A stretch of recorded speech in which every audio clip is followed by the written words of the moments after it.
Hey everybody, it's Craig with Rust Ag and Auction.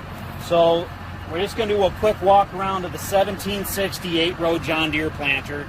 It is set up on 36-inch rows. It is set up for precision planting. It is a MaxEmerge Plus vacuum meter system. I'm just going to point out a few general things. You know, there is a few bends like on the insecticide smart boxes here.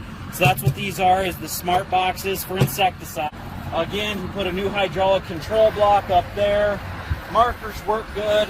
The running gear comes up and down the way it should. It's got the lock blocks in place for heading down the road if your cylinders creep. All around, guys, really nice unit. It is mechanically driven, so there's your mechanical drive wheel.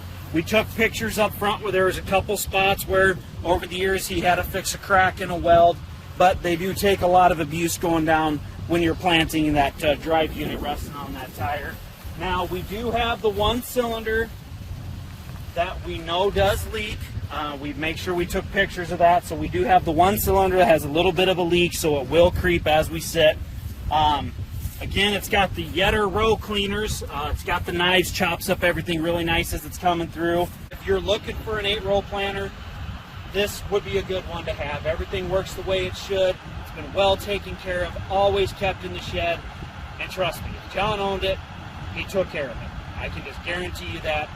As I said, if you don't believe me, come join us at the open house August 14th. Check this out as well as all the other equipment